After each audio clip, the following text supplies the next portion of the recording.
On July 25, 2019, an organization called To the Stars Academy of Arts and Science, led by rock star Tom DeLonge, announced that they had acquired a groundbreaking piece of what they called metamaterial.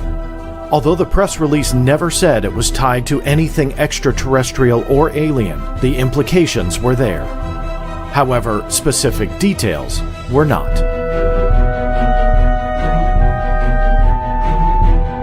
One of those details is the fact that this unknown piece of metal actually has a history that stretches back at least 70 years. It's tied to a story that involves a late 1940s crashed UFO, a military cleanup, an extraterrestrial being with telepathic communication, and of course, a cover-up to ensure it all remained a secret. That is, until 1996. When the grandson of a military security officer present at the UFO cleanup site broke his silence and contacted legendary radio talk show host Art Bell, along with my guest today, Emmy Award-winning investigative journalist Linda Moulton Howe. In April and May of 1996, the grandson sent 2 shipments of different metals his deceased grandfather left with a diary, and Linda has investigated and owned some of those metal pieces over the past 22 years. This includes the mysterious micron-layer bismuth and magnesium zinc. She has spent countless hours and thousands of dollars investigating what this all is.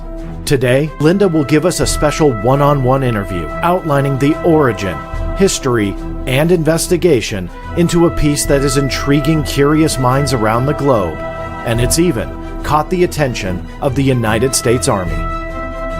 Stay tuned. You're about to journey inside the Black Vault.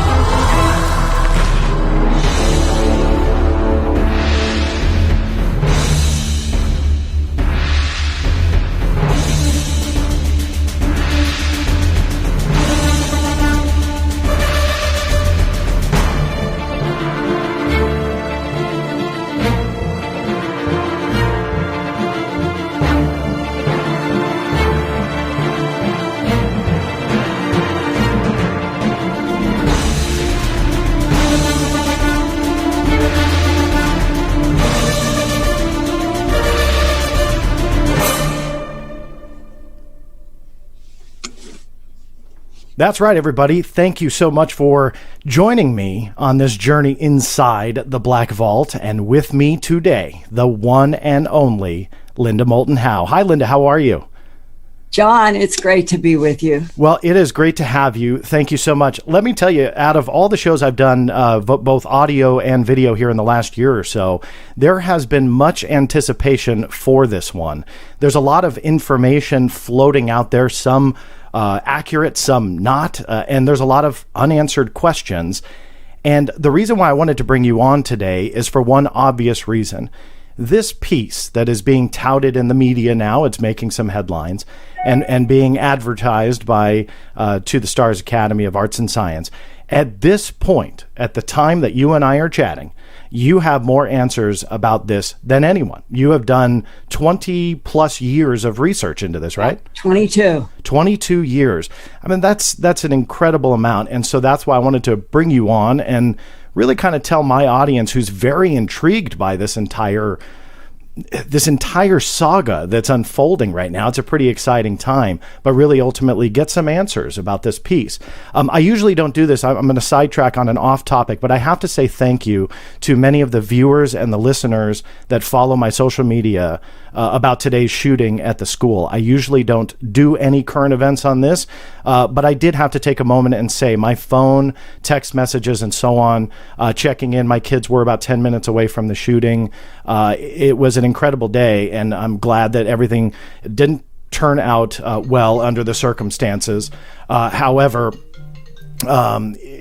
I just wanted to say thank you for all of those messages and phone calls and so on that I did get, because that is something that I truly appreciate. Yeah, John, I want to say God bless everybody, but what has happened on my end is that the beautiful picture of you has been replaced by a black screen with a Wi-Fi fan and a turning circle. Okay, let me go ahead and fix that. I'll go ahead and ask you the first question, get started here, because I think I know what happened. The viewers are seeing it. My phone went off. Of course, somebody's trying to call, and that was the camera that you're seeing. So I'll go ahead and fix that in a moment. But let me just go ahead and, again, say thank you to everybody. I really do appreciate that. So all of that said, let me go ahead and just jump in here on what we're going to be talking about. Now, Linda, again, this mysterious metal piece, you got this back in 1996, as I had stated in the introduction. Let me pass it to you. Give everybody a little bit of groundwork here on exactly what people are seeing when they're hearing about this, what they call metamaterial. And I want you to tell me if that's an accurate description. Metamaterial is just another word for nanotechnology, dealing with the atomic and molecular structure and doing it with something like terahertz frequency. That's where we're headed. And John, are you assuring me that if I lift something up to the camera that it's going to be going out? Because now I don't have, you will. You'll get me back. Yeah. The audience doesn't see what you see. So, what I want to start with is I want to hold up. This is my binder. It says April 10th to 1996 to April 2019 this spring. Research archive, mine.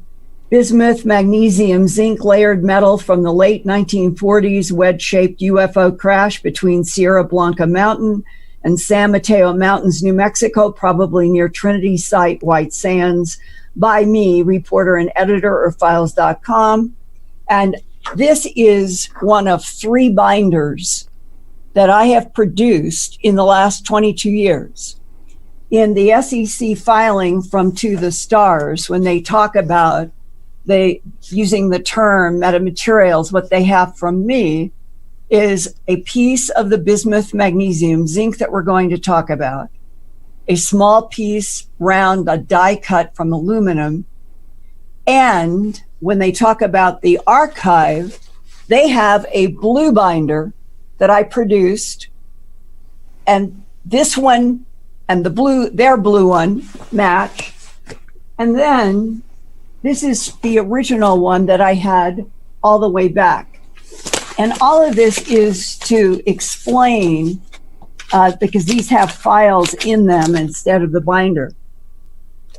This all has been evolving for 22 years, beginning in April of 1996, when I was the investigative reporter with Art Bell, and we were doing 2 shows, Dreamland every week and Coast to Coast AM every night. Art was, but he would call me up and say, "Hey, Linda, can you come on and do 5 hours about global warming?" Or whatever it was, Sasquatch. And we had a really wonderful dialogue between us on everything that was happening when it was breaking news. And I still can remember that in April of 1996, he called me up. He said, "I've gotten a letter, and I think we should start with exactly how it started with me." This is the letter. Art Bell, I think you can see that. I can, yep. And that was his address then, and it was April 10th, 1996. And at the time, we didn't know who was sending, but it came in a box. So there is this letter, and I'm going to read some pieces from, and this is the box. Art is the one who took these out. So that was what we're looking at now for those who are watching either live or the recorded version on YouTube. Linda's holding up the picture of pieces of metal that Art first received. Now, this was the first package, right, Linda? This is the first box. Okay. This came with the April 10th, 1996 letter, and Art called me up and said, "I want you to find out what this is." Now, in the letter on that first shipment, there was a sentence where it said that the grandfather described this as being pure aluminum. Here it is. My grandfather, well, here, I'm going to go back a little bit, but the grandfather allegedly from a diary was describing what this, as we learned, was an Army sergeant who said he was from South Carolina in his letters. And when he called me up, I'm the only person who ever talked to him. Art never talked to him. But he said that he was using South Carolina because that was the base that he was attached to. He did not want the public, the world, for us to announce that his home base was actually in Virginia. Okay. So throughout the letters and what we said on the air was true, that he was based in and out of a military operation out of South Carolina, but was a family in Virginia. And that when he wrote this letter, and later on when I talked to him on the phone, one of my first questions, because there's really some wild stuff in these letters that we'll get into, I said, are your typed letters, these are typed letters, just exactly a copy of what we got. Mm-hmm. Are you sort of summarizing from what your grandfather told you, or are these something he left? And he said, no. My grandfather left these metal pieces in a box with a handwritten diary. And he died in 1974. And he said, what I've sent you, the letter with these pieces, he said, I typed from my grandfather's handwritten diary, who died in 74. Now, here are some important pieces. My grandfather was a member of the retrieval team sent to the crash site, meaning of a UFO, just after the incident was reported. He died in 1974, but not before he had sat down with some of us and talked about the incident. I am currently serving in the military and hold a security clearance and do not wish to go public and risk losing my career and commission.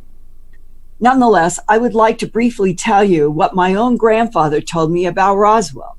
In fact, I enclosed for your safekeeping samples that were in the possession of my grandfather until he died, and which I have had since his own estate was settled, and he died in 1974. Mm-hmm. As I understand it, they came from the UFO debris and were among a large batch subsequently sent to Wright-Patterson Air Force Base in Ohio from New Mexico. My grandfather was able to appropriate, put that in quotes, them, and stated that the metallic samples are pure extract aluminum, and that's where this, not the bismuth, magnesium, zinc. Okay. There's none of that here. First shipment are these die pieces cut out. Are pure extract aluminum. You will note that they appear old and tempered.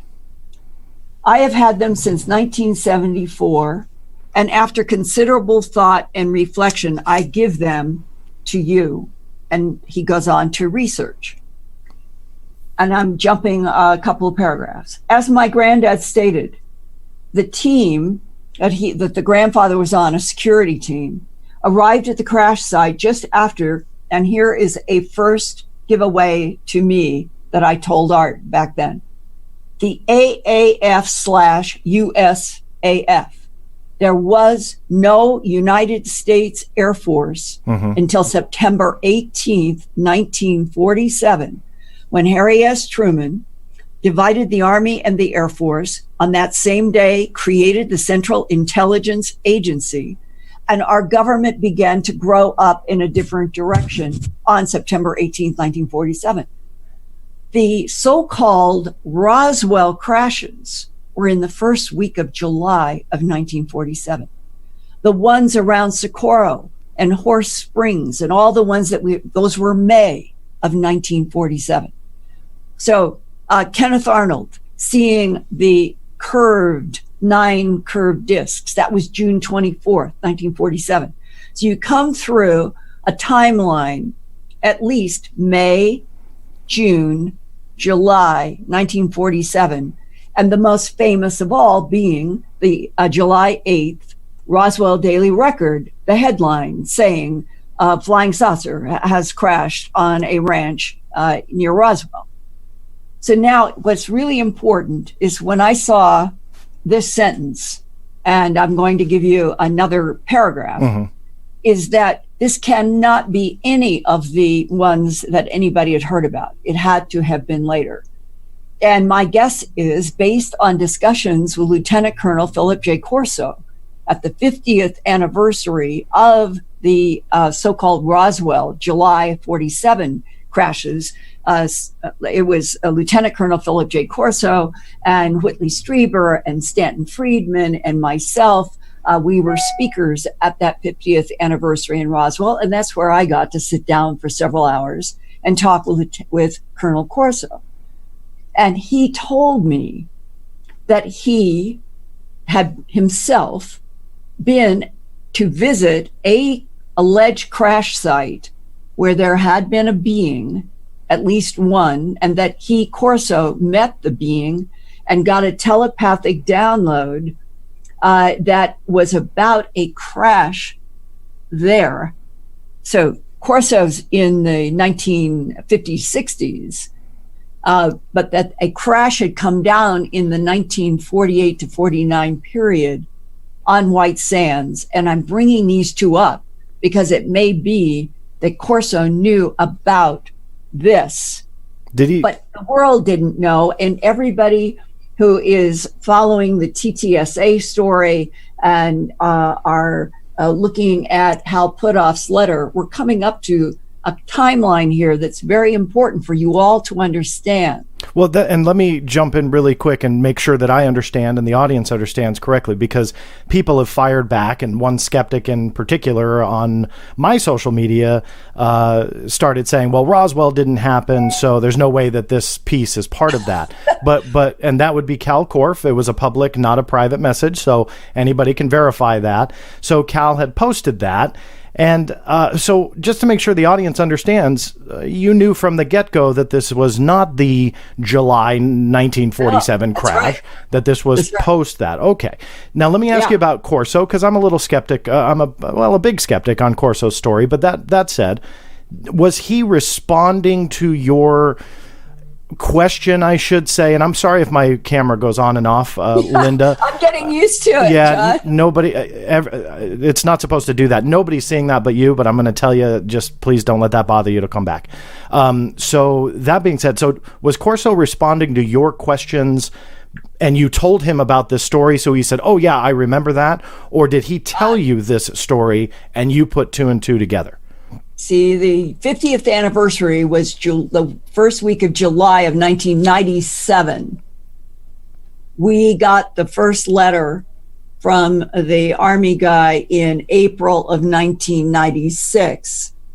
And I was going on the air all the time with the investigation of everything we're talking about today, beginning in April of 1996. I was on Dreamland. Every weekend I was on, it seemed to me, I was on Coast every week. And the whole idea was that Art had said, investigate and report. And so every single thing that I was learning, I was going on. And we had 5 million viewers then.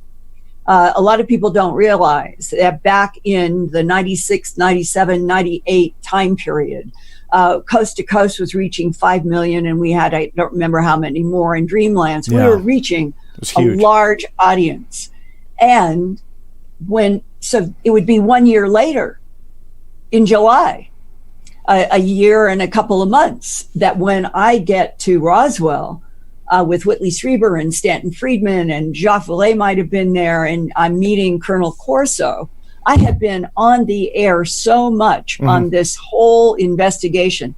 And then a part that we can touch on, I was getting whistleblowers communicating with me, either off the air, by all sorts of ways.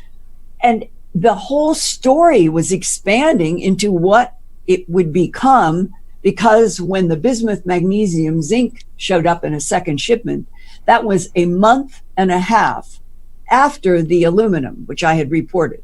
So 2 shipments, And what I'm trying to do is establish for an audience that a lot of people, even though I've had these letters out in every format possible, it is important to read these letters, and I'm just selecting pieces. Yeah, no, I understand. Continuing from 1996. As my granddad stated, the team arrived at the crash site just after the Army Air Force, U.S. Air Force, reported the ground zero location. They found 2 dead occupants hurled free, and he uses the word DISC. But by the 5th letter that I got, he sent one to me. The 4th letter was to me, directed to me. The 5th letter came to both of Art and me. And in the 5th letter, so we had to go from April 10th to July 5th of 1996 to get this. It had not existed in any of the previous letters. Regarding the second set of samples dispatched, which is the bismuth, magnesium, zinc, this is in quotation marks from Granddad's journal. Sample extraction. This is he only had 6 small bismuth, magnesium, zinc pieces that he told me on the phone, not in the letter, on the phone, that his granddad demonstrated that the grandfather had been with a security group ringing a wedge-shaped craft. Here it is. Sample extraction. That's the bismuth, magnesium, zinc, radiated light for a full 3 hours with the grandfather and the other security around it. Originally located on the central underside of a wedge-shaped craft, and that the grandfather had written disc, but they were never a disc. It was never circular. A lot of people did this in the 40s and the 50s. You find this because Kenneth Arnold got the flying saucer. He said it was like throwing like a disc across water. So they started the flying saucer and the UFO disc. And a lot of people used the word disc no matter what the shape of the UFO was. And so here it is spelled out, wedge-shaped disc. Speculate this is some type of shielding to enable craft and crew to survive accelerated entry into atmosphere when this craft was experiencing uncontrolled descent. So on the phone, the grandson said his grandfather showed him. He said, I reached over underneath where I'd been seeing that light. I grabbed a hold, what I can grab. I pulled, and he said it broke off. In my work in the lab, one of the first things that happened when I got this was they did tests. They always do tests, brittle tests, whatever it's made of. And it is extremely brittle depending upon the force that you put on. Mm-hmm. That, in a way, was reinforcement that the grandfather could have been standing there, gone over where he saw the light, done this with a man's hand, reached up, and it would be brittle to pull off. But he had no idea function, purpose, or anything else. Now, another extremely important part of letter 5. Remember, I've been going through all these labs, calling everyone, and I'm going to go back to a couple. But it's really, this is grounding that it took until July of 1996. Here was a paragraph, also quoting from the Granddad's journal. Trajectory track was plotted at 31 degrees, 20 minutes to 32 degrees north latitude. Object reversed course exactly. This means it's going like this on that latitude, longitude course. Stops and does this. Okay. That implies intelligent control, which is very important to another part of this letter. Object reversed course exactly without any discernible deviation, and then proceeded as if almost on purpose to the impact site between San Mateo Mountains and Sierra Blanca. Object debris spotted 30 miles radius of the Roswell Army Airfield. And I think he means coming down. Now, I want to show you this map. I hope that I can get it so that you can see. Okay. Yeah, it's coming through. All of this was published in my third book, Glimpses of Other Realities, Volume 2, High Strangeness. It is the whole beginning of the first large chapter in that book that came out in 1998. So within 2 years of receiving everything that I was learning about the aluminum and the bismuth, magnesium, zinc, I published with science in that third book 2 years later in 1998. Here, I want to make sure I do this right. Here is Roswell. Here is Corona. That is the so-called July 1947. Okay. This has nothing to do with that because the latitude is given, the longitude. Here is the Sierra Blanca mountain. And over here, southwest of Socorro, are the San Mateo Mountains. What is in between? White sands. Then in 47, 48, 49, that was the White Sands Proving Ground, where we had brought over the German scientists and we had paper, paperclip, Project Paperclip, developing rocketry. And it was Corso who told me that he knew that there had been a crash at White Sands. Nobody in the literature outside of this story has ever tied these two together. And so my sense is that if this is Sierra and this is San Mateo, what we're talking about was at White Sands with a large security team that ringed a wedge-shaped craft that it glowed with light on the bottom for 3 hours. This grandfather got those pieces. Now, how did he get the aluminum dyes from the first shipment? Because when you look at this photograph, and right from the beginning, I was calling various scientists. I called Alcoa. See these? These are punches that humans would do in a sheet of something. Yeah. And there was these, nobody's ever identified. All of this was pure aluminum. All these pieces came in that box. These clearly were test dies to do analysis. This had grooves in it, about the size of a 50-cent piece. Here's a quarter to show the size of these. I've had all of these in my hand. I have felt and held all of them. So where are those pieces now? Because those we don't hear a lot about. So where are those pieces? It would be whether Art Bell had them in a bank deposit box or... I see. Okay. So it would be with the Art Bell estate, all of those. Okay. So now, here, just to... Art would send me whatever, 2 or 3 of what we had in a piece. We ended up going to the University of Michigan, working with a scientist there, so we could cut off little pieces because we knew we only had so much.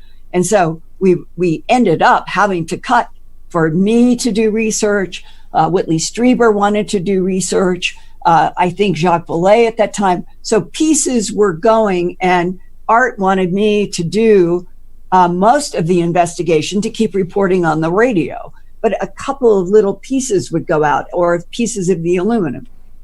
When I got in touch with Alcoa and shipped them one of those die pieces, at that point, I wasn't expecting a paper report. I was just, what is this? And I can still remember getting the phone call from this man at Alcoa who said, he asked me, he said, where did you get this? And I said, I explained the whole story. I was reporting it on the radio. And he said, well, it is interesting. It's 99.5% pure aluminum, and we do not produce in that purity for anything that's out in the public. Okay, that was like gong number one. Mm-hmm. Then, when we get that second shipment that came in May, and that had the bismuth magnesium. Yeah, and he said, I'm going to send you another piece. That began the trail that has gone to all of these books. And the first person I went to was because I had been successfully working with, he was a microbiologist with a physics background who is asked to this day never ever to be identified because he did not want to have any backlash on the University of Michigan, where he worked for till he retired. And he still asked me, I saw him this last year and said, may I honor you with who you are and all of this work that you've given the world? And he said, no. He was a man who worked with us on all kinds of valuable microbiology for crop circles. And he was working with a biophysicist, and the two of them helped me. And I knew that the work that they were doing was absolutely exact and would have cost thousands and thousands of dollars that none of us had. And they did it on their own, like we want to know the answers. So to how did we get energy dispersive wave? How did we get electron microscope? How did we get wave dispersive? This is all in this notebook. And that this was hard, solid science in answer to my first question to my friend at the University of Michigan. Can you find out what this piece is that is black on one side and silver on the other? And what university was this at? I'm sorry, the University of Michigan. Of in Michigan. Ann Arbor. Okay. Excellent lab, everything. So I started getting constant. He would send me in 8.5 by 11 all of the spectra that they were doing that I have reproduced in my own book. And here's one of the first photos that was done at the lab. And it shows perfectly how one side is black, and that's a quarter in the foreground for size. That's how small they were. Black on one side, silver on the other. So you've got the silver side up and the black side. Okay. And he did this to say, this is where they started. What have we got here? What are they made out of? And as I kept doing the work, I got another bigger piece.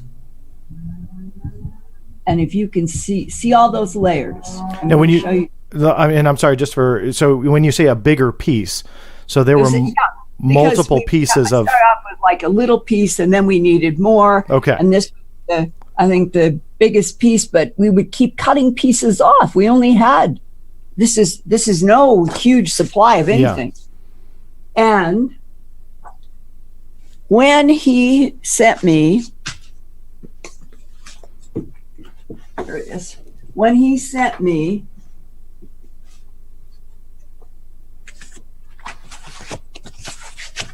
this was scanning electron microscope. Let's see if I can do this. On the left, this is 200 power. On the right, it's 50 power of those layers that I just showed you. Okay. I'm going to try to come up and see. Do you see the white in this particular technology? That's coming through on the video version. Lines are the black bismuth, and they show white. Okay. And the silver shows dark. The big thing is, do you see how all of these layers seem to be like waves that are reflecting like echoes exactly? Do you see how it isn't like chaos? They all seem to have points that are rising or falling all together, all of the layers. What was that a characteristic that really showed scientists? No, this is key to several things that were also in the letter. When I got the first we did energy dispersive and wave for refinement. That's where you can go down onto just a little tiny place. And they did, I can show you just one example here, because it's important to get a sense of the science is dealing with things that are indisputable in terms of what is this? And when they started doing work, see that big spike over there? Yeah. Yeah. So and I have 50, 70, 100 of these. What does that mean? Yeah, it's energy dispersive spectroscopy spectra. The top spectrum is focused on the shiny side, the silver side of the layered metal, which showed to be 97.6% magnesium, 2.4% zinc in an alloy. That's the silver layer. And the black turned out to be pure bismuth, 1 to 4 microns. Now, this is where we're getting into nanotechnology. It turned out that those alternating like a torte cake, think of a cake that has a lot of thin layers. The black was 1 to 4 microns. A hemoglobin blood cell is 8 microns. So the black layers in this bismuth magnesium is half the diameter of a human blood cell. Okay. The next layer of the magnesium zinc is 100 to 200 microns. Alternates like this all the way, 26 to 30 layers. 1 to 4, 100 to 200. A human hair is like 100 microns. So we're talking about half the size of a blood cell to a human hair alternating in these layers. And they could see right from the beginning, no bonding. So why is this really important? I called up an exotic metals manufacturer in New Jersey, and I gave them, by then I had the specs. And I said, would you tell me if you have ever made or could you make, and gave them what I just said to you, the alternating layers, the sizes in microns. And the guy started laughing. It was a big exotic material. They worked with aerospace companies. He started laughing. He said, nobody can put magnesium and bismuth together. Nobody. And for the layman like me, so why is that? Like, so just because I don't understand that. So why? It has something to do with the atomic and molecular structure of those two elements. They won't go together. They won't stay together in terms of human technology in 1996. Okay. That there would have to be a bonding agent. And there was no bonding agent. Okay. And then that was really confirmed when by July, I told Art, we need to find out if there's any isotopic ratio anomaly in the magnesium. Because back in the 50s, Ubatuba and Brazil, that was the one case where they said it was 100% magnesium 26 or some high percentage. And people then said, well, that couldn't have come from Earth.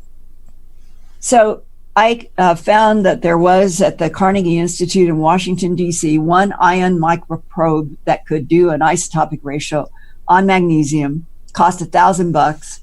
Art said, let's split it. So I got in a car, went to Washington, met Eric Howe was his name. And unfortunately and sadly, he died last year. I would love to have him in these interviews. Yeah, I'm sorry to hear that. 8 hours. And in my book and in work and conferences and everything, I have been showing all of this for ever since we started doing this work. But here is an actual photo that I took as I originally handed over. That's what it went into. Eric Howe is taking it from me, and you can see inside that cage that sort of swoopy silver. Okay. That's a slice of one of the bismuth magnesium pieces that went into, and look at the machine that he was in that day at Carnegie Institute. It was huge. And he sits in the middle. You're not even seeing all of it. And he worked and worked and worked. Just to kind of set the stage, what kind of a scientist is he now looking at it?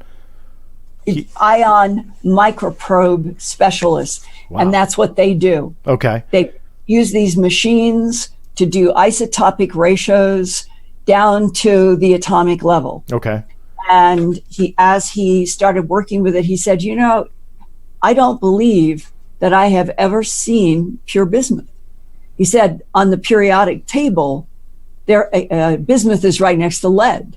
And he said, I'm looking for some atoms of lead. Mm-hmm. And he said, I can't find any. So here's another thing. The bismuth, 1 to 4 microns, half the diameter of a human blood cell, is pure bismuth. And that somebody, this is what they do for a living, finds that unusual. Mm-hmm. He had a baseline of magnesium ore from our planet. Our magnesium on the Earth has ratios of magnesium 24, 25, and 26. Use that as a baseline, put that cage with the piece that I have from the Army sergeant and the grandfather and all of that. And it ended up, and he kept testing it for a long time for 2 reasons. He generated a graph because originally I was there to get the isotopic ratio.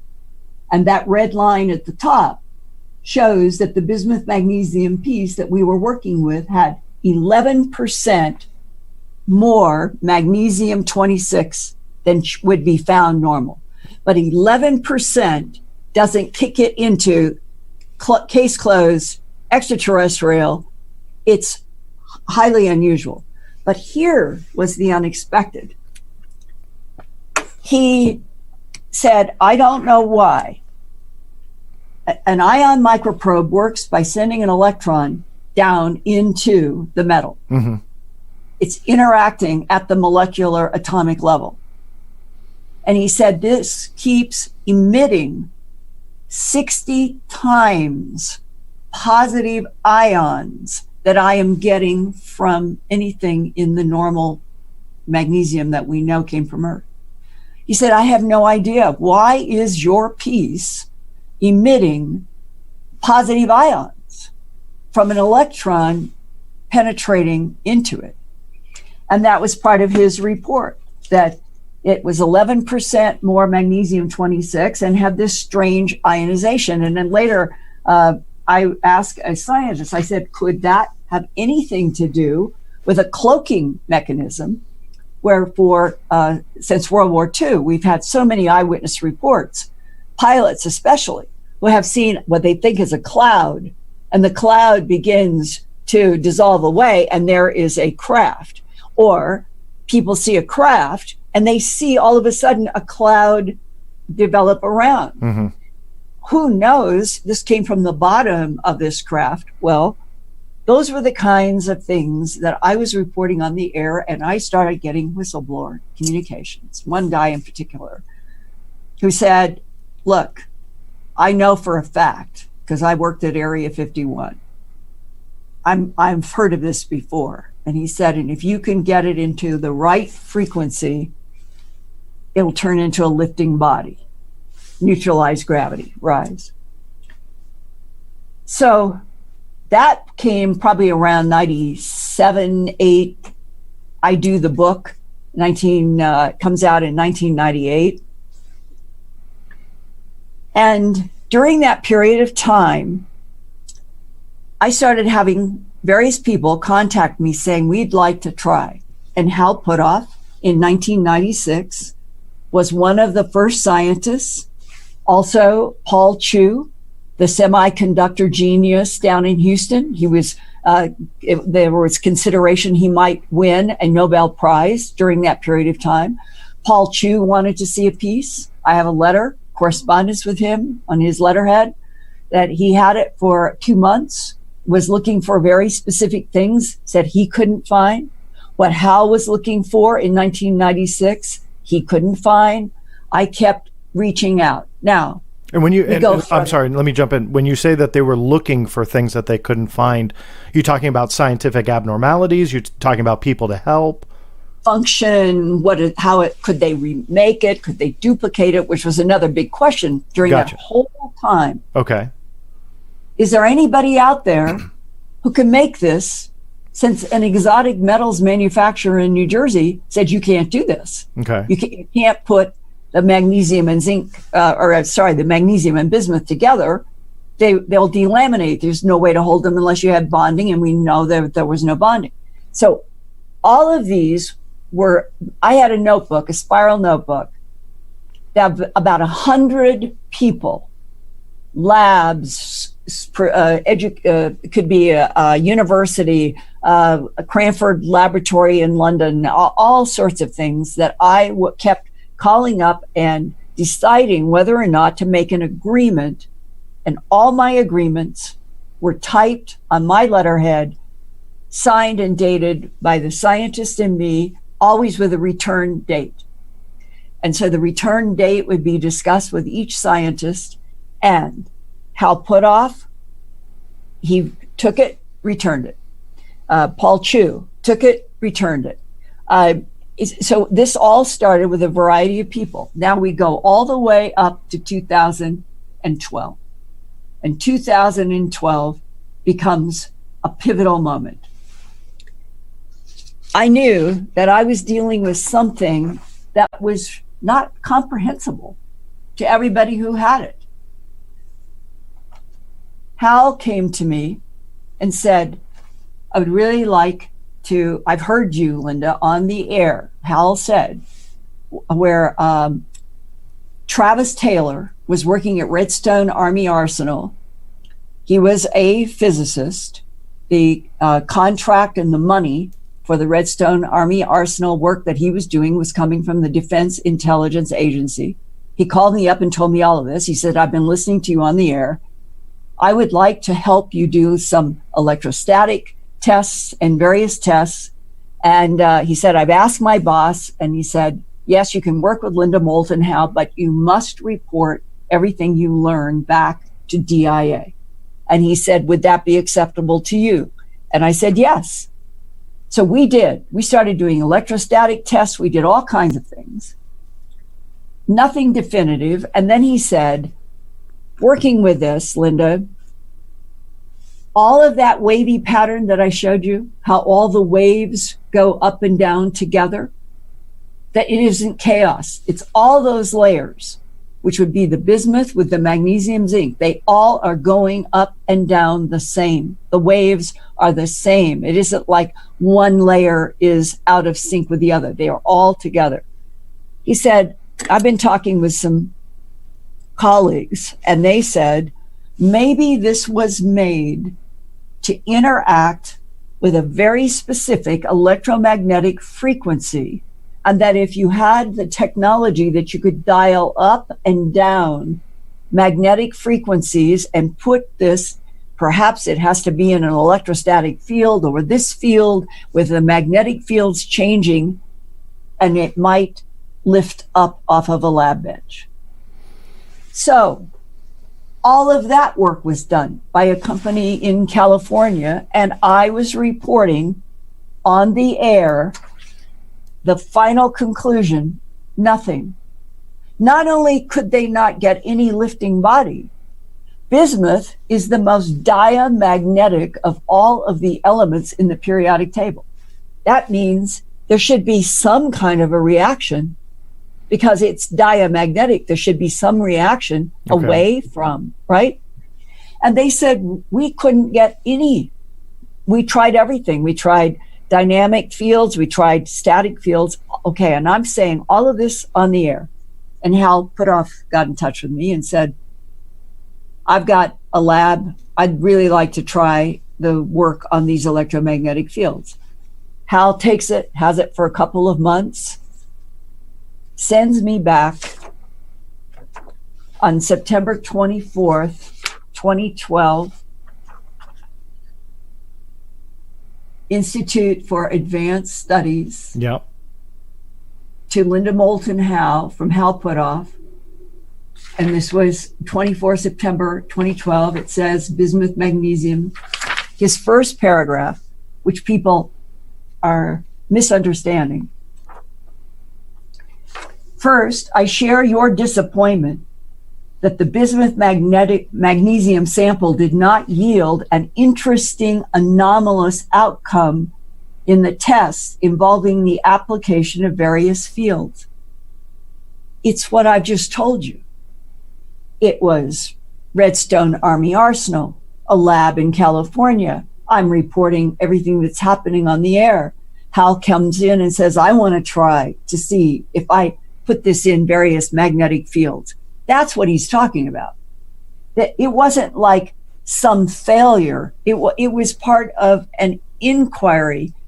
Is there a frequency, a magic frequency that could interact with this very, very unusual, these are micron layers, this is nanotechnology. Those waves, all those waves, they must be there for a reason. And they might relate to, if you get it in the right frequency, maybe something will happen. Howe was one of several trying to test that. Okay. And just like the others, nothing. That's what he's talking about. Then this is the pivotal. This is for me, this is where the whole paradigm shifted. This is Howe Putoff. As I indicated in earlier communications, however, there remains yet one additional test that really needs to be done, and which I recommend, that could in principle still provide a significant result, but which unfortunately we could not carry out with the instrumentation available to us. And he means terahertz generator. And I'm going to explain something more in a minute. This relates to the observation that the bismuth channels of the size seen in the sample, 1 to 4 microns, half the size of a human blood cell, layered between the magnesium layers of the size also seen, 100 to 200 microns of human hair, closely match, as given in the physics literature of 2012, a waveguide structure that permits sub-wavelength terahertz signals to propagate freely through the waveguide, even though sub-wavelength in size, because that's terahertz. Terahertz are so small. Think about this. If you take the electromagnetic spectrum, all electromagnetic radio waves they all travel at the same 186,200 plus miles per second, the speed of light. All of them. Mm-hmm. The difference is they all have different lengths of wavelengths. Terahertz is between 1 millimeter and 0.1. And when you take how that compares to, let's say, hertz, 1 terahertz frequency is the equivalent of 1 trillion hertz. We work in hertz. Mm-hmm. 1 terahertz is a trillion hertz. They're so tiny. And what does that open up? That if you are dealing with terahertz and you know how to manipulate with terahertz, you essentially can work and manipulate at the atomic and the molecular level. And that whatever the bismuth, magnesium, zinc, however it was made and whatever its ultimate purpose, it was put together at the atomic and the molecular level, and that the waveguide, the very fact that it might have been the 1 to 4 microns bismuth, its whole reason for being at the nanotech level would be as a waveguide for terahertz frequencies. Now, where else have we heard about terahertz frequencies in UFOs? When John Burroughs was in England in December of 1980 and was exposed twice, engulfed in light, we rack all the way up to 2013, and John was dying. And what he had been diagnosed with was very premature at the end of his 40s, early 50s, heart disease that he didn't have when he was 20 and went into the Air Force. And after the 2 exposures at Bentwaters, John Burroughs showed up, even though he had been totally healthy and had passed all health exams. Within a couple of months after his exposure at Rendlesham, he was diagnosed with a heart murmur, and he couldn't do certain things because the Air Force had found this. And he was shocked. Jump to 2013, he's really sick. And Hal Puthoff and Kit Green communicated with me, with John's attorney, that they wanted to talk with the VA doctors that were stumped about what was wrong with John Burroughs. And this is where we learned this whole other new piece of information, that there was a study, UK eyes only, having to do with unidentified aerial phenomena, science and technology, that had been done with the MOD with DI-55 as a secret, top secret, eyes only study. And it was 2000 when it started. And for reasons unknown to everybody, it was released, not publicly, but it was released from eyes only in 2006.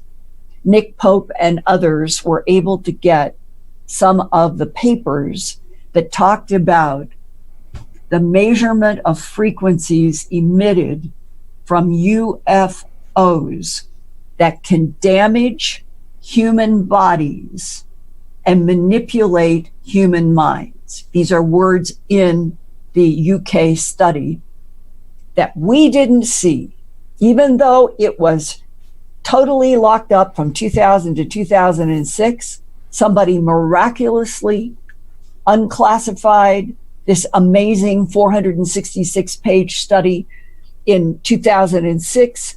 And by 2013, when John is going to die, is what it has seemed, we start getting information that it probably was terahertz frequency interaction with John's heart that did damage.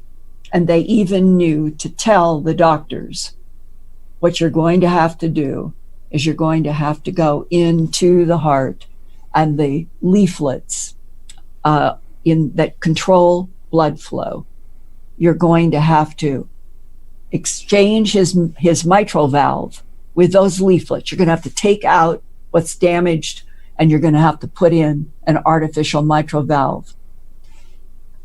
When John became conscious, he told me that a doctor came in and said, I've been doing a lot of heart surgeries for a long time. And he said, I've never seen anything like what we took out of you. And he said, I just want you to know why you were so sick. He said, the front leaflet in your mitral valve was down to a little thread, and you've got to have paddle motion in the blood to keep it going. It's got to be something that's why it's a leaflet there and it moves like that. He said it was down to a thread and a little bit of tissue, but he said, it's the back one. We couldn't believe it. We've never seen ever that what a mitral valve where what would be the back leaflet was completely shredded. We don't even know how this is possible. Well, behind the scenes, the discussions were that because John had been engulfed in light twice at Bentwaters, and they knew through studies that they were doing, and it's in this UK study that was finally released to us, that terahertz frequencies, because they are so tiny, 0.1, a million hertz, trillion hertz. They go down and they can do damage in chambered organs because the vibration is so high, and that the organs in the human body that are most subjective to terahertz frequency damage have chambers, and the heart is the largest chamber. So that meant that our government already had information that saved John Burroughs' life. This is the good part of this story. But it also explains that nobody knew much of anything about terahertz frequency until 9/11. And where do we then find we have terahertz in our daily lives? When we go to the airports and we have to go through one of those detectors and we put our arms up, that's terahertz frequency. Why there? Why is it not hurting us? They say it's because of the very specific frequency that will go through your shirt or your jacket, but that it's not going to go through skin. But now, what happened in this pivotal letter from Howe Puthoff? And this is the 2012 letter that he sent to you? Yeah. Okay. What he wants to test, the wavelength range that he wants to test for the possibility that the bismuth micron layers are a wave guide for terahertz frequencies. 53 to 63 microns, which corresponds to a frequency range of 4.76 to 5.66 terahertz, and that's equivalent to 4,760 to 5,660 gigahertz, a very high frequency that takes special equipment to reach. I want you in the audience to just hear one thing here that is so important, that underscores, this is now. I printed this out today. This is November 14th, 2019, about terahertz radiation. Terahertz radiation occupies a middle ground between microwaves and infrared light, known as the terahertz gap, where technology for its generation and manipulation is in its infancy. Today, right now, it's in its infancy. It represents the region in the electromagnetic spectrum where the frequency of electromagnetic radiation becomes too high to be measured digitally via electronic counters, so it must be measured by proxy using the properties of wavelength and energy. Similarly, the generation and modulation of coherent electromagnetic signals in this frequency ceases to be possible by the conventional electronic devices used to generate radio waves and microwaves. This requires the development of new devices and techniques.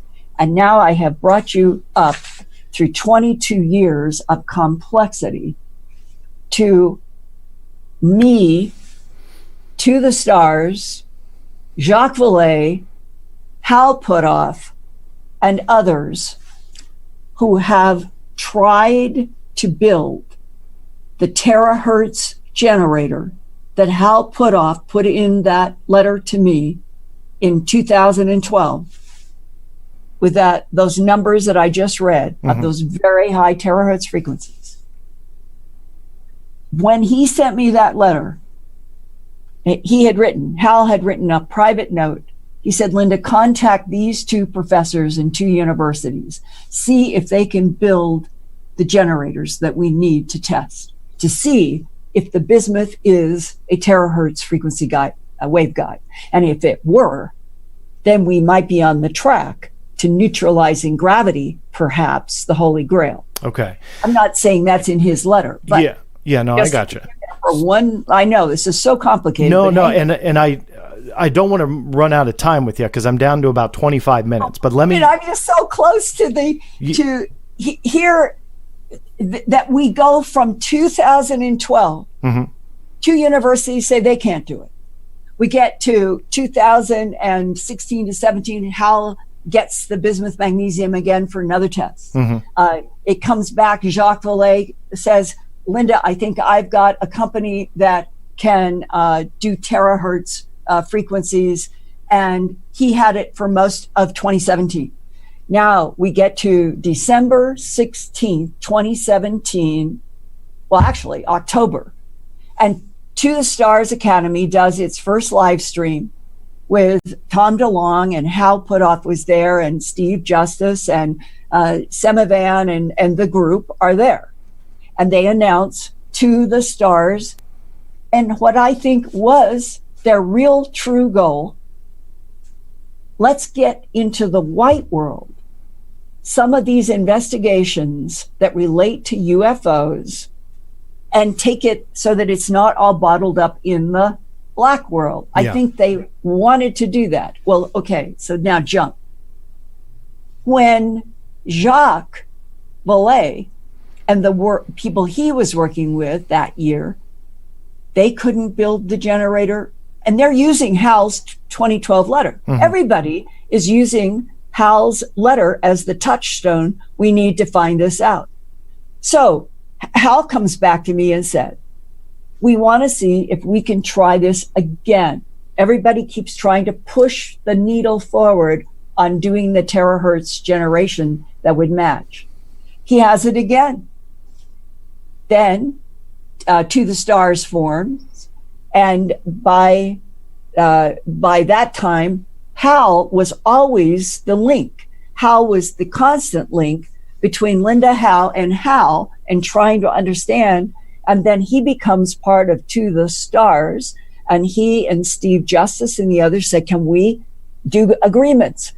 It's nothing's changed. Had returned the bismuth, magnesium, zinc, and on dates.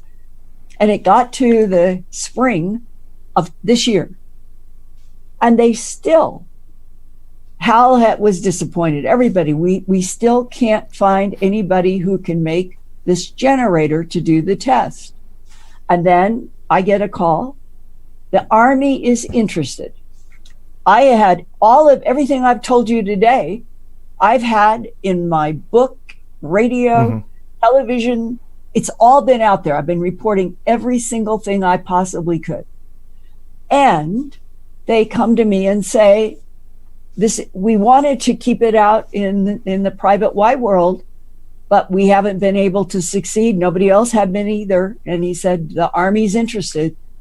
And it was because of this terahertz generator was the issue. That exactly. Was okay. It's the same. And I just read to you from why this is in a way proving that what came to Art Bell and me in a box, the second shipment, in May of 1996, with all of these, everybody saying, I've never seen such pure bismuth. You can't put this together. Nobody to date, John, anywhere, even though people have said, oh, you can make it in an electroplating lab.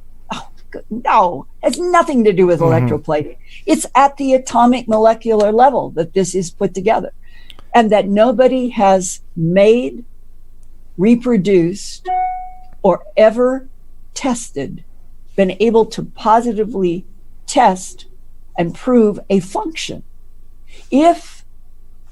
And here is another big bead that is totally separate from To the Stars, Hal Puthoff, Jacques Vallée, all going all the way back to 96. 5 years ago, in 2014, I'm at a conference. I had spoken. I was surrounded by about 25, 35 people.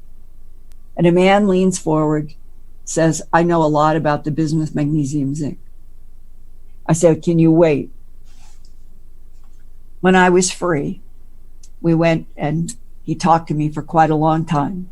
Physicist, said I worked at Area 51 from 1972 to about 1978. He said I worked on a slab of the bismuth, magnesium, zinc that was 3 feet wide and 6 feet long. And he said, it's a skin. It's the outer skin. For it to function, you have to be able to interact with the inner skin, which must be pure aluminum.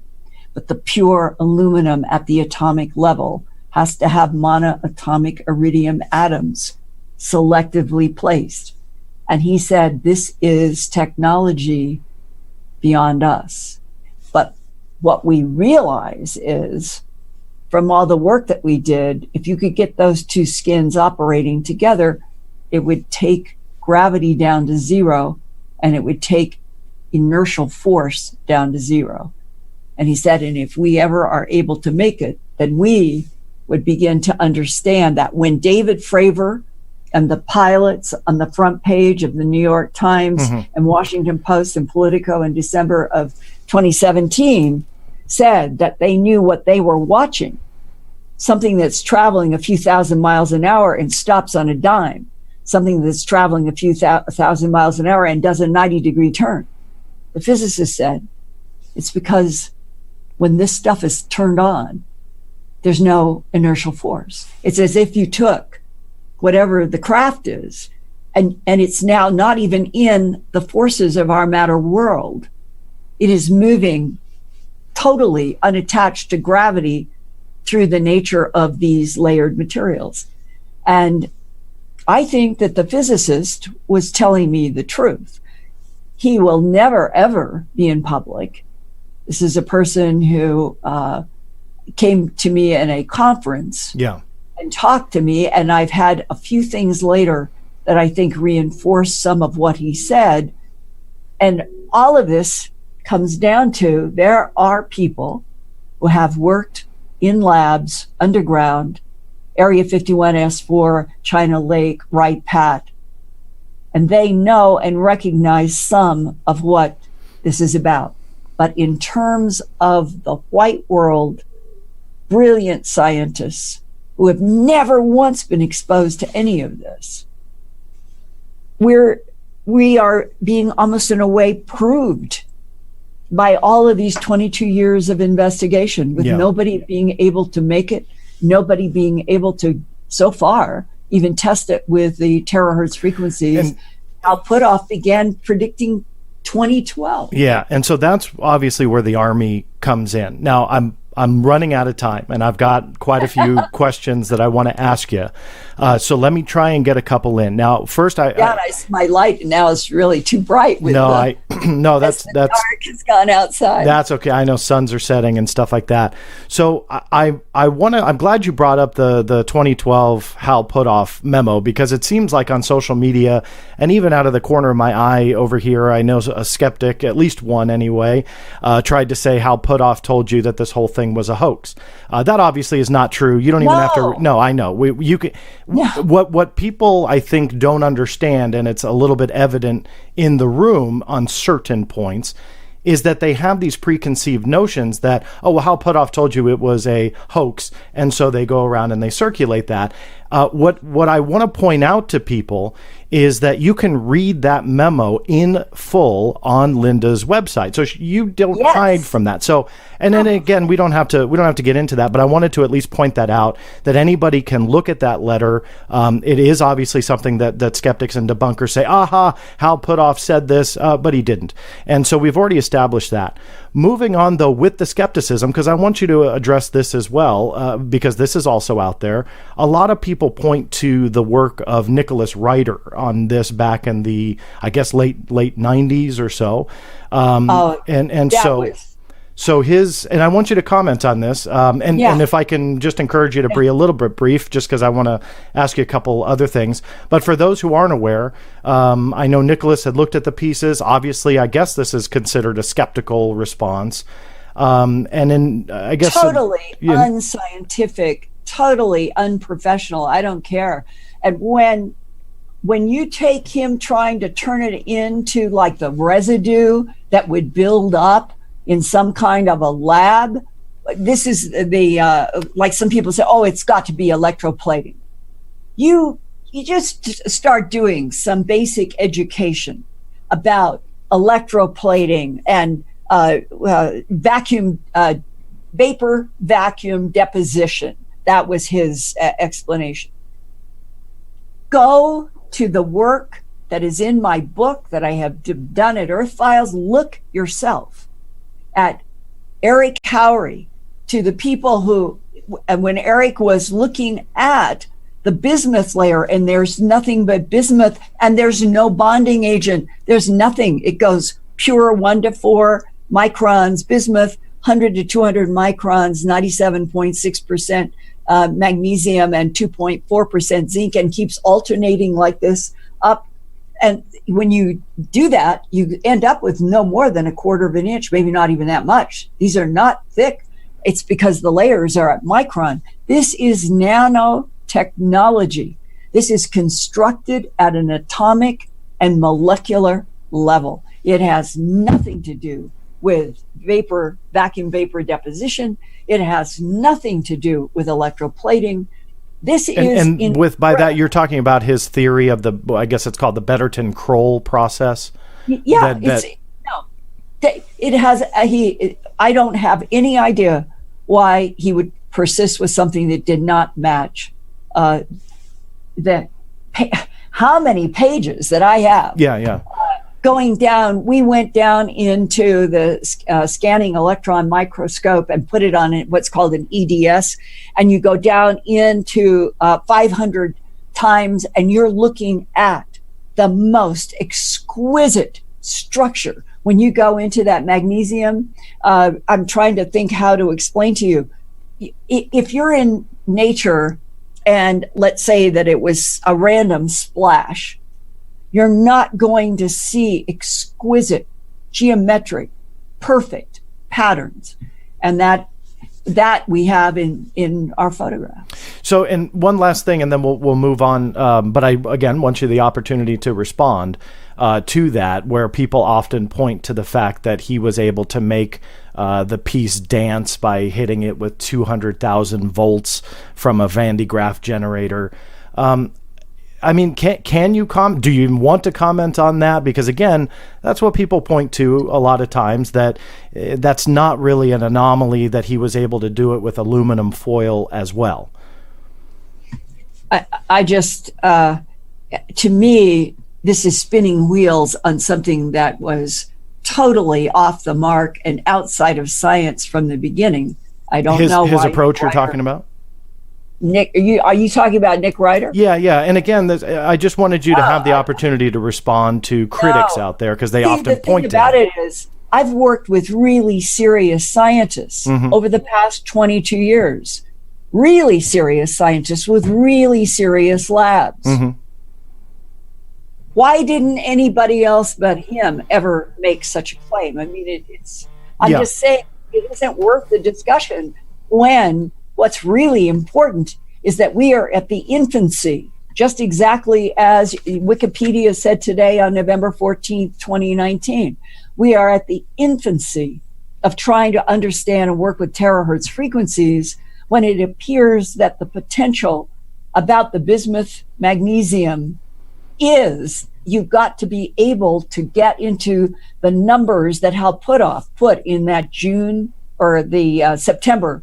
It was the 2012 September memo to me, that this is what he recommended. Yeah. And to date, as you and I are speaking on November 14th of 2019, no one, not Jacques Vallée, not Hal Puthoff, there are others that have said, we'll try X, Y, and Z.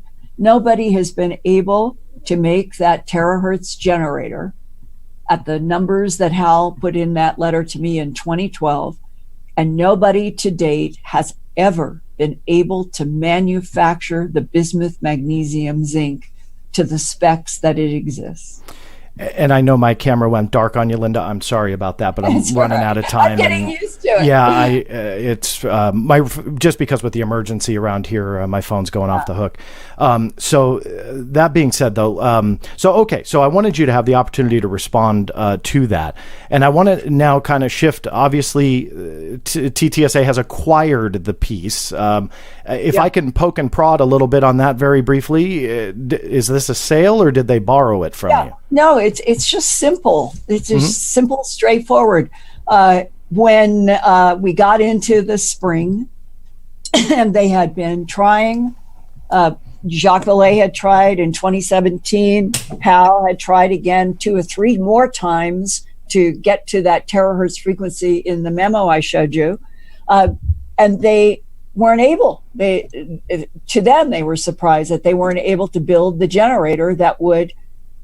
And here it isn't. There's a piece that you have to hear the words to understand that when you look at, let me get that again that I was using about terahertz frequencies. That here it is. This is one of the fundamental problems. When you get up, here is, let's make sure I'm doing this. It's right between microwave and infrared, right there. Here. See that? See those red lines? As you increase the frequencies, where does it go? What is that? That's UV light, right? See that arrow going? Yeah. And there's light. The numbers that Hal put off, calculated, and wrote in that 2012 memo would be right up here. Right, going right here. Okay. And it's my understanding, as exactly as Wikipedia talks about terahertz radiation, and we can't control it and we can't measure it, but when you get up to those numbers, you're pushing right up against the speed of light. And they need something that will generate those high terahertz frequencies and pull it, keep it right here at the terahertz and not into flipping into light. So people who are not studying, and I can tell you, it's not easy. This is not easy material. If you're not trying to study what is happening with terahertz frequency, nanotechnology, in which this is a fact, 1 to 4 microns, which is exactly what the bismuth layer is and what Hal thinks could be a waveguide for terahertz. 1 to 4 micron is called the entrance into nanotechnology. That is the level at which, say, 20 years ago, when we first got the letter, 22 years ago, nanotechnology was not what it is today. And there were even articles. I remember that I've got one in a file, 1 to 4 microns, the magic entrance in nanotechnology into the molecular and atomic level world. So that had nothing to do with my investigation. I'm saying that has been the evolution of the nanotechnology science. 1 to 4 microns is one of those magic numbers. And it is exactly the diameter of the bismuth. And for Hal to make the calculations, he's been working his entire life from the early 60s. He was at Stanford. Apparently, I was a student, and he must have been still working there. I didn't know that I would meet him many years later. But Hal has been working on all kinds of classified projects from the 60s up to now. So he could get information that might have guided him about trying to achieve those numbers. And then, just like me, you have to find the lab, the science, and to make it. And so here we sit with something that exists came to Art Bell and me in 2 different boxes, and the second shipment has turned out, I think that the implications for the future are that we have something that if we ever are able to work with would neutralize gravity. So with all of that said then, away from the science, because it sounds like that paving the way, this is what the Army is for. Vice News dropped a story today with details. I just want you to quickly confirm it because I have a couple more questions for you before we end. I guess you went on the record with Vice News about the deal that you had sold the piece, right? Oh, yeah. You're talking about Banias. Correct. Yeah. So MJ Banias from Vice News. I haven't seen it, but to me, this is not anything that is even mysterious. No, I'm not making it out to be. Yeah, I know people are curious if this was a loan. Where we left off is that by the spring of this year, they still hadn't been able to get the generator of the terahertz frequencies. That's the reason. That is what I'm talking about. Mm-hmm. And it goes back to Howe's 2012 letter. Yeah. And they called me up and said, we haven't been able to get the generator in the places that we thought would be the white world, and the Army is interested. And they presented it to me. We can do a 3-way deal, just like I've been doing mm-hmm. for 22 years. Mm-hmm. You can have it for this long and then return it. But Steve Justice said to me, here's the problem. In all of your other agreements, over 22 years, it was that I would be able to go into the lab, I'd be able to photograph, I'd be able to report everything I've been doing. But he said, we can't do that going into the Army. So it would be a 3-way deal that, and I said to them, let me think about this. And I thought, I don't want personally to be in a position where one of these extremely valuable pieces, because I have another, but I don't want to feel like it's gone from me and I won't ever get it back, because what guarantee would there be? Yeah. Right? And that at this point, in 22 years, nobody was handing me anything. When Art Bell and I split the $1,000 bill, that was only one of hundreds mm-hmm. of bills. So to me, the fair thing seemed to do, since I have my own other piece, and I have my own other piece of the aluminum, and I'm doing some work on it myself, is just, okay, you guys, I'll sell it. You have it. I won't be a third leg on a table, and I don't know and I would never have been able to have the clearances to go into the labs of the Army, I'm sure. So it was just a practical, matter. And so you still have a piece, so you're obviously going to pursue that. I have my own, yeah. Let me ask, I don't want to put words in your mouth, so correct me, but I think, and I'm fairly confident, that you would believe that the military is part of a cover-up about this topic. I am a firm believer in that.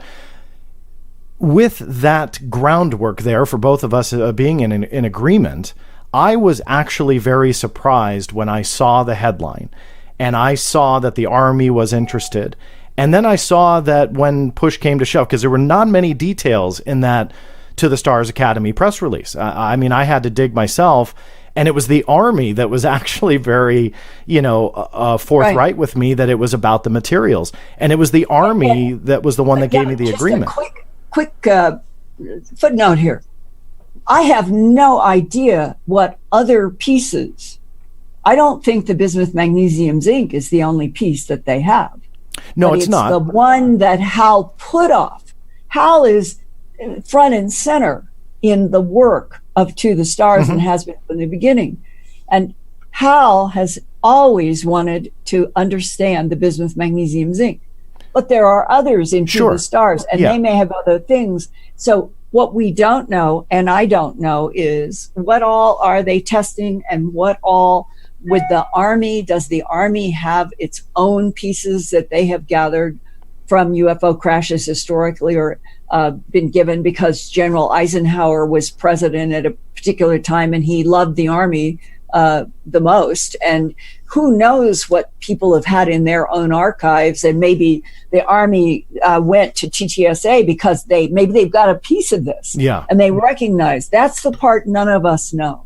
And well, it sounds like though that when Steve called you, that at least it was one of the pieces that they were going to test there. That the specifics, it doesn't sound like you're aware of. But let me go back to that kind of cover up. What are your thoughts here? And I know I'm a little over time, so you let me know if you have to go. But what are your thoughts on the fact that now you and I both in agreement that the military is potentially part of a cover up here? You potentially have something that's anomalous, right? I mean, you've got red flags in the analysis so far. Now you take that piece, not you, but TTSA takes that piece and says, okay, Army, I'm going to make an agreement with you, walk it back through your doors, and whatever evidence comes out of these tests, whatever they are, per the agreement, the Army is shared, meaning that those results are going to be shared with the Army and TTSA first. Now, I've been around the block a little bit to know that if the Army wants, for whatever reason, whatever this reason may be, they could absolutely classify this thing in the interest of national security, maybe even take it. Now you're getting into a legal area I'm not aware of, but essentially classify the findings and squash it being out from the public. With that being said, you have put 22 years into this. You have a strong belief that this deserves more attention, more funding, more research. You're handing it to the biggest entity involved in the cover-up. Do you agree with that move? Well, okay, look at the 22 years. Mm-hmm. One scientist, and there was only one, who wanted the bismuth magnesium half a dozen times. These agreements going back and forth was Howe Puthoff. I've known Howe going back before 1996, and I have always considered Howe a friend. I'm not a physics colleague. I'm not a physicist with a PhD in electrical, and he has an electrical engineering degree and all of that. I'm not trying to say that I'm a scientist in his league at all. I'm saying I'm an investigative reporter who ended up in a story that a lot of talented scientists, including Paul Chu, the semiconductor genius in Houston, he wanted it and he studied it and he didn't know what to do. So my evolution, there was the attachment with Hal and then Jacques. I've known Jacques ever since I did A Strange Harvest on the animal mutilations, met him back at the end of 1979. And Jacques came and said he wanted to investigate. So Linda doesn't have a lab. Mm-hmm. Linda doesn't have I don't have a degree. I have been a person trying to reach out to scientists. I've been trying to understand it, work with so many, but the people who have the labs to try to build a generator that could match Hal's hypothesis on the terahertz frequency, to my knowledge, nobody in the white world has done it yet. So where does it stop and start? I want to see what this stuff could do, and how I've worked with him so many times, it just seemed natural that if they To the Stars, and maybe that's a step. To the Stars got the bismuth magnesium from me in August 5th of 2018.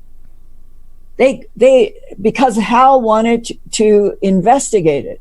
So I was on exactly the same agreement. Yeah. It'll come back to me at X. And we did this 2 or 3 times. And by the spring of this year, with stuff going back and forth agreements, and Hal and Steve saying we really were disappointed we still haven't been able to get the generator made. That's just how this has evolved. But you haven't or have you received confirmation that they have the generator at the Army, or do you not know? I don't. I do not know. So last very quick question. After everything that you've experienced, obviously there's still some unanswered questions, and tests need to be done. Are you confident that this is a piece of alien technology? And if so, like, how confident? Are you 100%? 50%? It is a very good question. I can answer by recalling, now that you've asked the question, what came into my mind so strongly was the University of Michigan professor.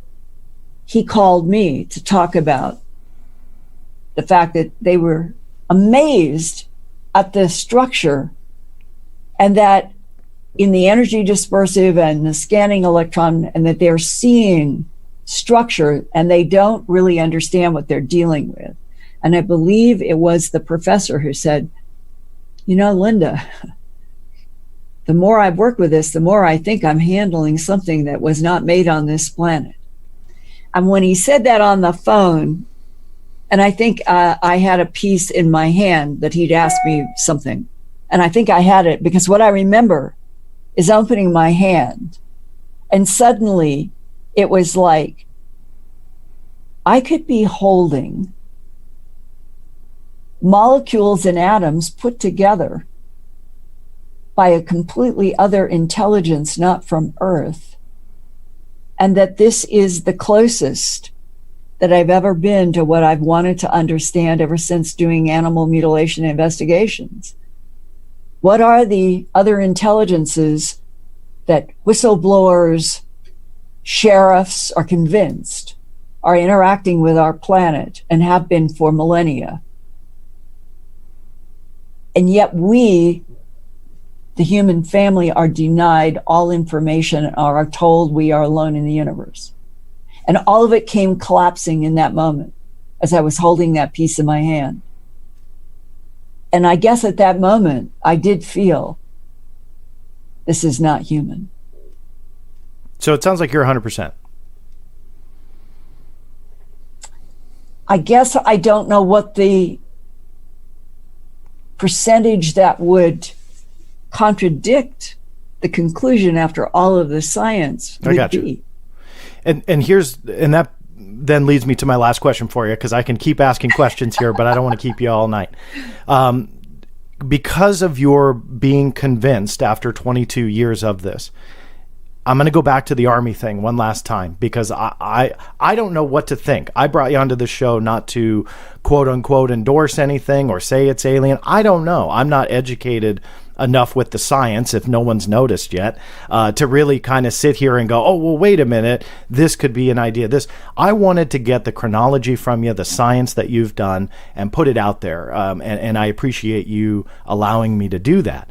But with that said, I'm skeptical. Let's just say you and your research, it turns out to be, we'll play a hypothetical, an alien piece of something. And the Army, by contract, like, this isn't me making it up or playing make-believe in this aspect, it is contractually said that the Army will get it first. So if this is true, and back to our hypothetical, that this is an alien piece, and the Army sees those results first, do you think we will ever see those results? It's a very good question. I think that Howe and Steve Justice would like that crossfade. I think they would like to see what all of us would like to see. The honest headline, we're not alone in this universe. Other intelligences interact with our planet now, past, present, and future. And that they run into the problems of how to pay for creation of something like the terahertz generator and the experimentation that outstrips their ability to fund it in the civilian world. And that has been the history of our country for a long time. So many things have gone into the black world because the white world either didn't understand or couldn't support it. the big, huge thing here is that after 22 years of so many different scientific investigations, the bismuth, magnesium, zinc has held up as something that is not comprehensible, both in structure or function. So if you then combine it with the 5 letters allegedly from the grandfather, and the idea that back in the 48, 49 time period, that there would have been the ability to have secret security units that were assigned to UFO retrievals that became moon dust and all of the things that we know about later. There is something about reading these 5 letters completely, and you can read all of them at earthfiles.com. They're all there, every single, there's no edit. And you can see why over a period of time, if the government was being exposed to the information that is in those letters about portals, portal jumps, other dimensions, it's all in these letters. And part of, I think, the discomfort that scientists and political leaders have had as this goes all the way back to around 1984. And before he died, I was able to meet a military then officer. He was dying of prostate cancer. And he told me, he said, Linda, what we are dealing with is so strange that I've never even wanted to take it home to my wife and children. I've never forgotten that. And he had tears in his eyes. And he died 2 months after I was able to talk with him. We are becoming accustomed, as we are headed toward 2020, to dialogue and TV jokes about grays, ebas, ebens, reptiles, praying mantises. It's now in the gestalt of the human language, and it's making it onto toys and hats. And behind all of this, I suppose, because I've been exposed to the concept that there's a bell-shaped curve here, and that I know people that have worked in our government who have concern about demonstrated hostility of part of the phenomena and help, serious help, leaving the question of agendas and what has been left at alleged crash sites. And that some of these people have told me that we know that some of this was Trojan horses, that something that appeared to be a crash, when we followed up on certain aspects of the science that we got from technology, led to red herrings. And we began to wonder if we were being deliberately guided in some paths to slow us down. And another communication that I had was the ebens, the extraterrestrial biological entities with the pear-shaped heads, not slanted eyes. Their eyes are rounder. We think that they help us. We think that they are allies, but they lie. So if you put all of this in a box, I would like to know the truth about which non-humans have been interacting with this planet, mixing and matching genes, harvesting genetic material, animal mutilations, blood sacrifices, everything that goes back to the Anunnaki, who I do not think were mythological. I think they were full-blood ET. And that there has been an evolutionary history of which we are the current standing up model that was set in motion by genetic manipulation by intelligences. And so in a way, we are androids, and that whatever the technology is that has been left at any crash site that we get, it's a 50-50 chance. It may be designed for real, and it may be designed to block. You and I and those of us who are not advanced physicists, we don't have the ability to explore and investigate the bismuth, magnesium, zinc beyond holding in your hand and seeing all of these hundreds of pages that I have in binders from this work of 22 years trying to understand what is this, how is it made, and what does it do? And the very fact that we are now at the end of 2019 and that it is still, these are major questions, and that what people should be interested in is, can To the Stars with the Army find out something and report it? They say they're going to report it because there aren't many people who can deal, even at the level of what's being hypothesized.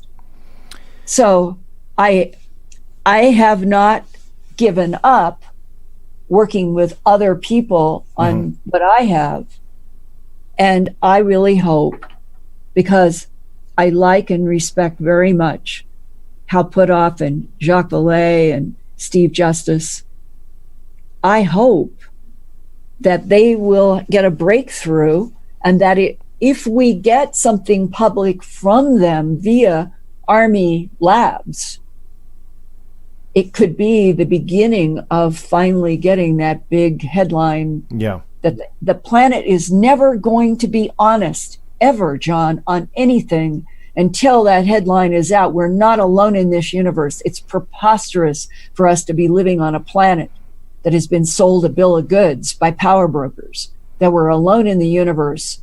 We're not.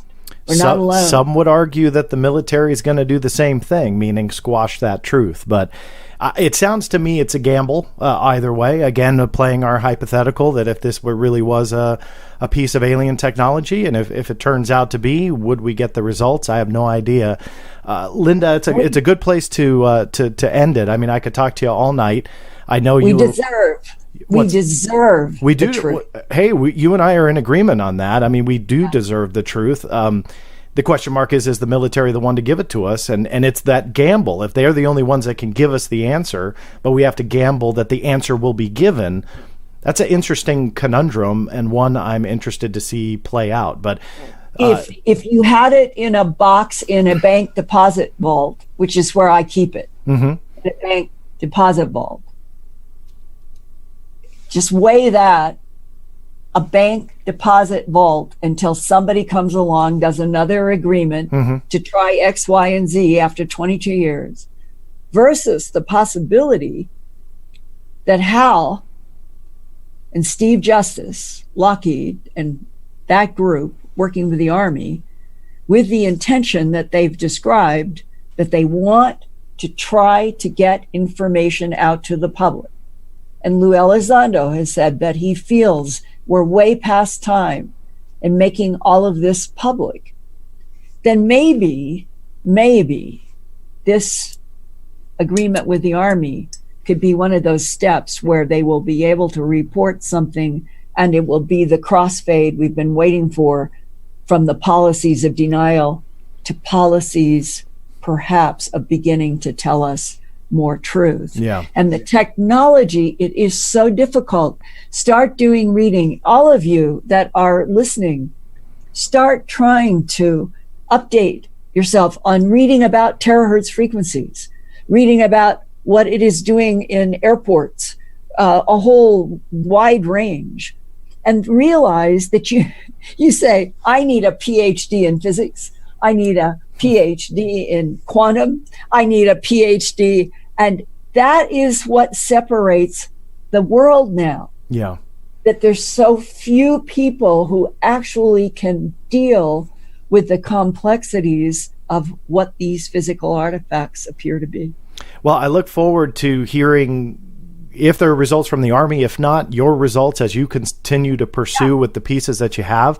And at this point, Linda, I just wanted to say thank you for your time. Again, you were very gracious with it. I'm glad we were able to do a show like this, because at this point now I can turn it over to the audience and let them decide. And I hope they pick up a book.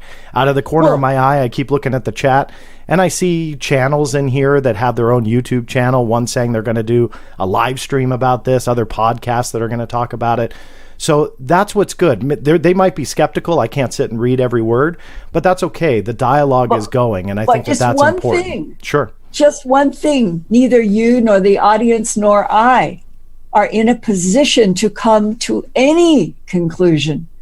This is outside of the general world audience's ability to even understand terahertz, let alone what's happening with nanotechnology. If there is any appeal that we can make to the audiences that we have, start trying to educate yourself and find out how difficult this material is in terahertz frequencies, and what happens when you are bonding at atomic levels in molecular structures that are intelligently placed, which is the characteristic. And the more you begin to learn, if the whole audience did that, if all of us began studying, and then we realized how difficult this is, then anybody who has the laboratory and the money and the skills to investigate and can report, we should appreciate, I hope. But like you, I've always wanted to do reality checks. I always want the pressure of fact. It has been the hallmark of my life. And maybe we'll do another program if I can learn something else. Yeah, I'm looking forward to it. I got to about 6 of the 12,000 questions that I had, so that's good.